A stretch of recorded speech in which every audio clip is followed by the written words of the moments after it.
bienvenue chère Lead Girl. Aujourd'hui, nous nous retrouvons avec une nouvelle Lead Girl qui nous vient de l'autre côté de la mer, de l'autre côté de l'Atlantique, puisque nous nous retrouvons au Canada avec Cynthia Dion, qui est aujourd'hui leader d'une organisation. Ça fait plus de 10 ans qu'elle fait partie de cette organisation. Et elle a des choses à nous raconter puisque du coup, elle est spécialiste du leadership. Bonjour et merci Cynthia de nous accorder du temps, de ton précieux temps en fait, par rapport à ton organisation parce que je sais que tu es très prise. En plus de ça, tu as des enfants. Donc, merci à toi de nous consacrer quelques minutes. Alors, je ne sais pas, on va peut-être commencer déjà par te présenter, nous dire un petit peu qui tu es, comment tu as démarré en fait cette nouvelle vie, puisque c'était il y a quelques années, tu avais tout juste 23 ans, quand tu as découvert une opportunité qui a tout simplement changé ta vie, celle de ta famille également, et celle bien sûr maintenant de tes enfants. Oui, exactement. Mais ça me fait plaisir de partager avec vous aujourd'hui. Comme Manon disait, je suis maman de 3 enfants. Mon plus vieux, il va avoir 7 ans à la fin du mois de juillet. J'ai une petite fille, Elia, qui a 5 ans et on a un bébé de 14 mois, Brody. Donc, je suis occupée, comme tous les autres mamans du monde. Mais oui, puis mon histoire commence lorsque j'avais 23 ans. J'étais en train de faire l'étude pour être diététiste. Donc, ici au Canada, on doit faire un baccalauréat à l'université une fois qu'on a terminé l'école secondaire. Donc, j'avais terminé ça et là, j'étais en train de faire un internat. Donc, je travaillais auprès des diététistes dans un hôpital, à peu près 2 heures et demie de route de chez moi. Donc j'ai dû déménager là-bas et c'est là où en fait j'ai rencontré quelqu'un, une amie, qui m'a présenté une opportunité. Puis ça a tout changé, le parcours de ma vie, clairement. Et je pense que j'ai toujours su en fait quand j'étais jeune fille, j'ai toujours su que je voulais faire quelque chose de bien avec ma vie. Je vais faire quelque chose d'excellent. Je trouvais que, je trouvais que même quand, même quand j'étais petite fille, je trouvais que les gens avaient une vie monotone. Disons, mais j'avais pas en fait d'autres options. Mes parents avaient toujours travaillé, du lundi au vendredi, 8 heures jusqu'à 17 heures, 17 heures le soir, et je me disais, je veux pas vivre, je veux pas suivre les mêmes codes, pas faire la même chose pour aller à l'école, trouver un job, Suivre les mêmes pas, je vais faire la même chose. Je vais aller à je vais l'école, travailler. Et trouver ensuite, bah, nous autres ici au Canada, on a des dettes étudiantes parce que c'est très cher ici les études secondaires. J'avais tout ça sur les épaules et puis lorsque j'ai vu cette opportunité-là, que ça m'a donné beaucoup d'espoir. J'ai vu qu'il y avait un autre chemin à parcourir. Il y avait une autre petite sortie que j'avais pas vue. Puis ça a comme réveillé des choses à l'intérieur de moi. Tous les rêves que j'avais eus quand j'étais petite fille, toutes ces choses que j'avais dit que j'allais accomplir, je les avais remis de côté. Puis lorsque j'ai vu cette opportunité-là, je me dis, cette fois, je m'étais jamais vue comme entrepreneur. Je m'avais jamais vue comme la femme, tu sais, business, la femme d'affaires. Je m'avais jamais vue faire ce travail. Mais je m'avais vue avoir ces résultats de ce travail-là. C'est les résultats différents qui ont réveillé ces rêves en moi.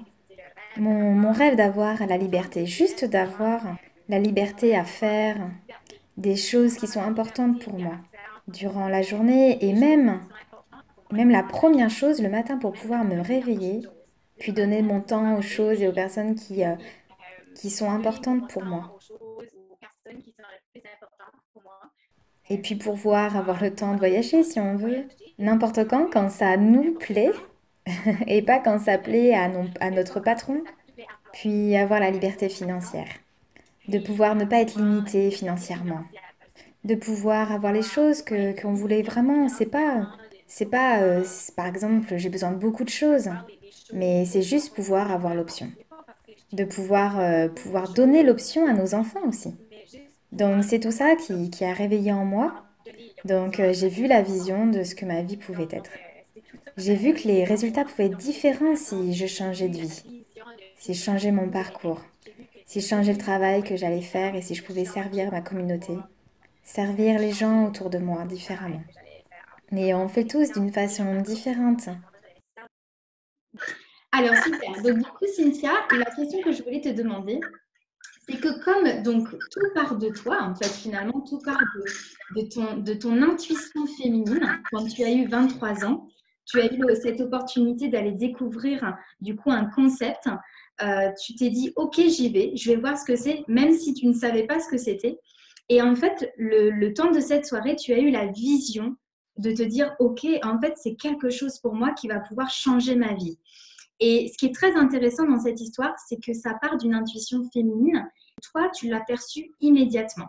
Qu'est-ce que tu peux nous dire là-dessus? Est-ce que tu l'as ressenti le jour même que c'était vraiment quelque chose qui allait être un tremplin dans ta vie, en fait, cette opportunité que tu as su la saisir? Oui, je pense, oui, la journée même, lorsque le concept m'a été présenté, il y a quelque chose qui a cliqué en dedans de moi. Il y a quelque chose qui a dit oui, c'est ça, tu sais. Puis comme une confiance qui me disait, ouais, tu dois y donner du temps à cette chose ici, tu dois te donner la chance parce que ce n'est pas tous les jours qu'on a des chances comme ça non plus. Mais j'ai vu que ma vie pouvait être qu'est-ce que j'avais toujours voulu qu'elle soit. Puis j'ai vu que finalement, un véhicule était venu. Puis comme intuition, je pense, oui, je l'ai vu. Tu sais, la première fois que c'est venu devant moi, mais je m'ai quand même douté par après. Tu sais, je pense que ça arrive souvent aussi. Les femmes, je vais parler pour moi-même, mais les émotions sont toujours là. Lorsqu'on fait des décisions, lorsque n'importe quoi dans la vie, les femmes, les choses sont basées sur les émotions, mais parfois les émotions ne sont pas toujours ce n'est pas bon de toujours faire des décisions basées sur les émotions parce que nos émotions peuvent être juste quelque chose qui nous influence de la mauvaise façon aussi. Ça peut être le contraire. Mais il y avait juste quelque chose qui me disait que j'étais chez nous. Tu sais, j'ai rencontré les gens. On dirait que tout me disait que oui, tu sais, tous ces gens-là et même l'idée, les concepts que j'avais appris me disaient que c'était pour moi. Puis, dès la première soirée, je m'ai dit, je dois y donner du temps à ceci. Est-ce que je m'ai vue absolument pas y lâcher, puis continuer? Non. Puis j'ai voulu lâcher plusieurs fois, mais cette intuition a toujours resté avec moi. Oui, parce que du coup, ce qui fait aussi la différence, c'est qu'il faut le rappeler, en fait, ton conjoint, qui est ton mari aujourd'hui, au début, quand tu lui as présenté l'opportunité, tu lui as dit, oh là là, ça y est, j'ai découvert quelque chose d'incroyable, ça y est, ça va changer notre vie. Et il s'est dit, oh là là, c'est quoi? Il a un peu eu il a pris le recul, en fait, hein. Il a peut-être même pris peur au début. Il ne t'a pas suivi immédiatement.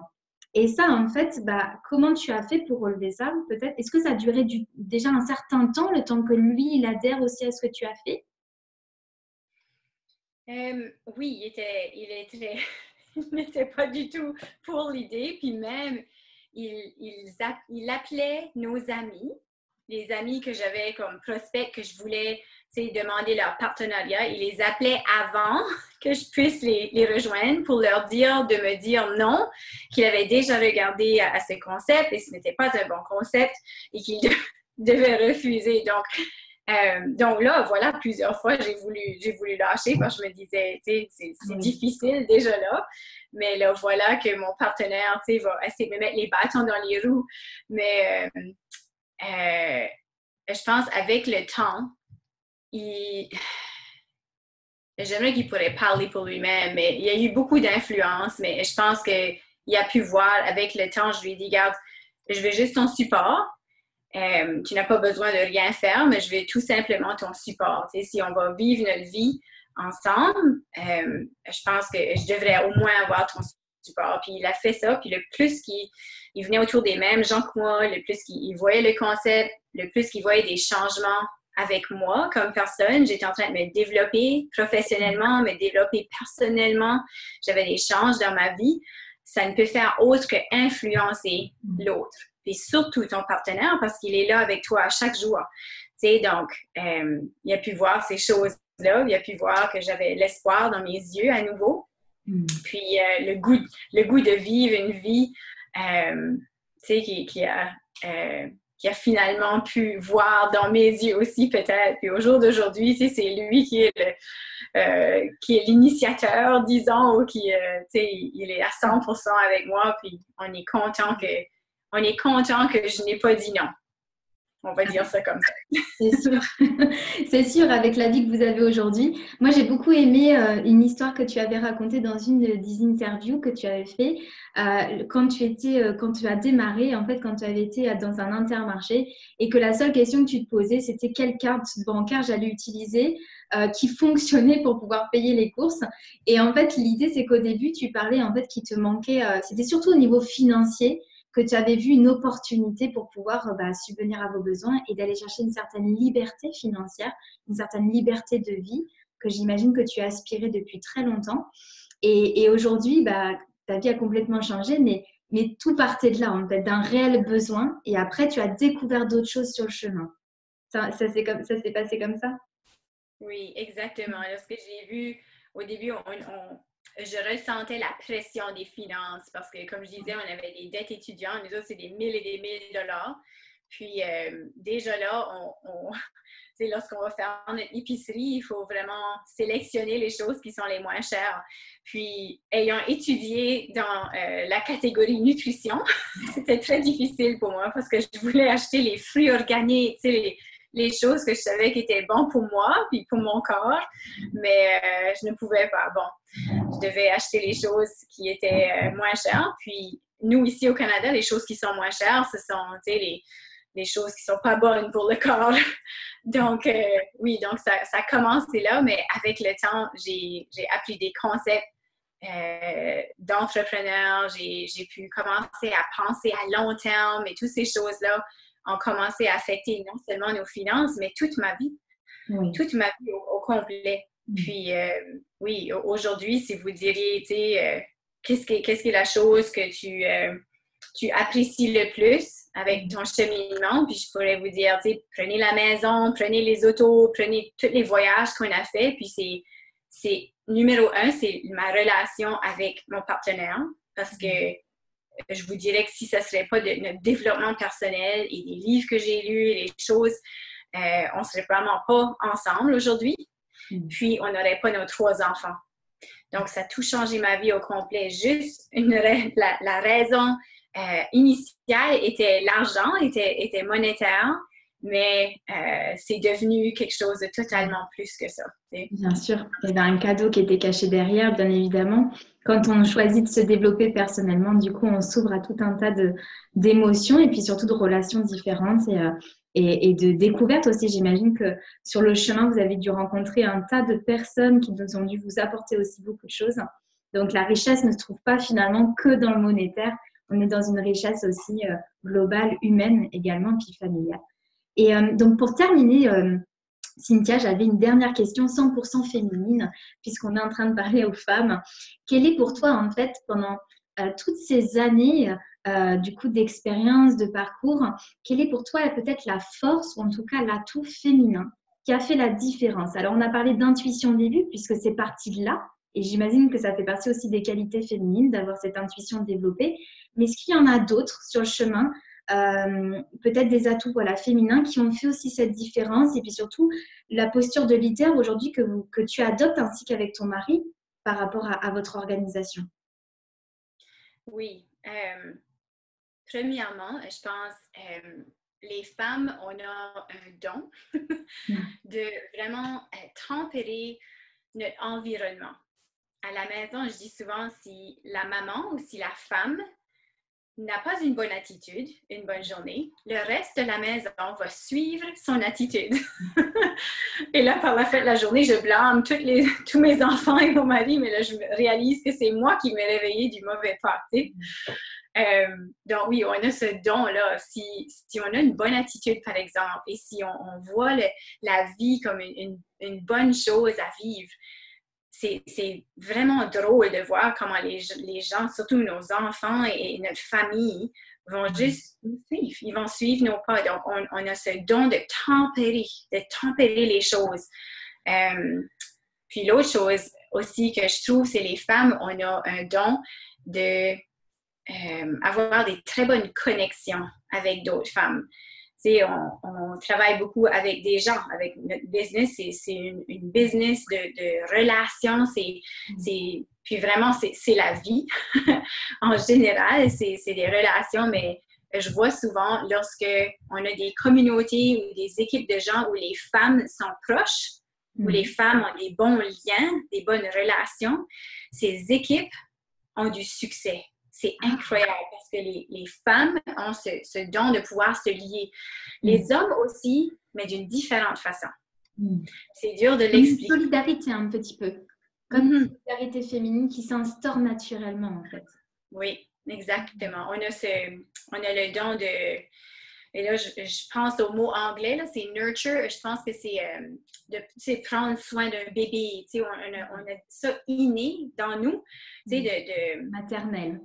Oui, c'est ça. Par exemple, si quelqu'un se blesse, ils sont appelés, non, tu dois continuer, mais pour une femme, ce serait très difficile, je pense, de laisser quelqu'un blessé là. On se dit, oh non! Donc, c'est un don, c'est quelque chose de bien que je pense qu'on doit utiliser. C'est tous en nous, puis on peut vraiment se lier des bonnes relations dans nos vies. Oui. Puis, qui va nous nourrir dans le fond, puis on va nourrir d'autres en le faisant aussi. D'accord. Merci beaucoup, Cynthia, par rapport à toutes ces réponses. Je pense que ça va aider beaucoup de femmes, puisque ton histoire, voilà, ça part d'une intuition féminine. Donc, on peut leur dire justement de l'écouter, cette intuition, puisqu'elle apporte de très belles choses, de très belles histoires. La tienne en est une preuve. Donc, merci de l'avoir partagée avec nous toutes. Et puis, à bientôt, peut-être une prochaine fois au Canada, du coup. Oui, ça c'est excellent. Merci beaucoup à toi, Manon. Merci, Cynthia.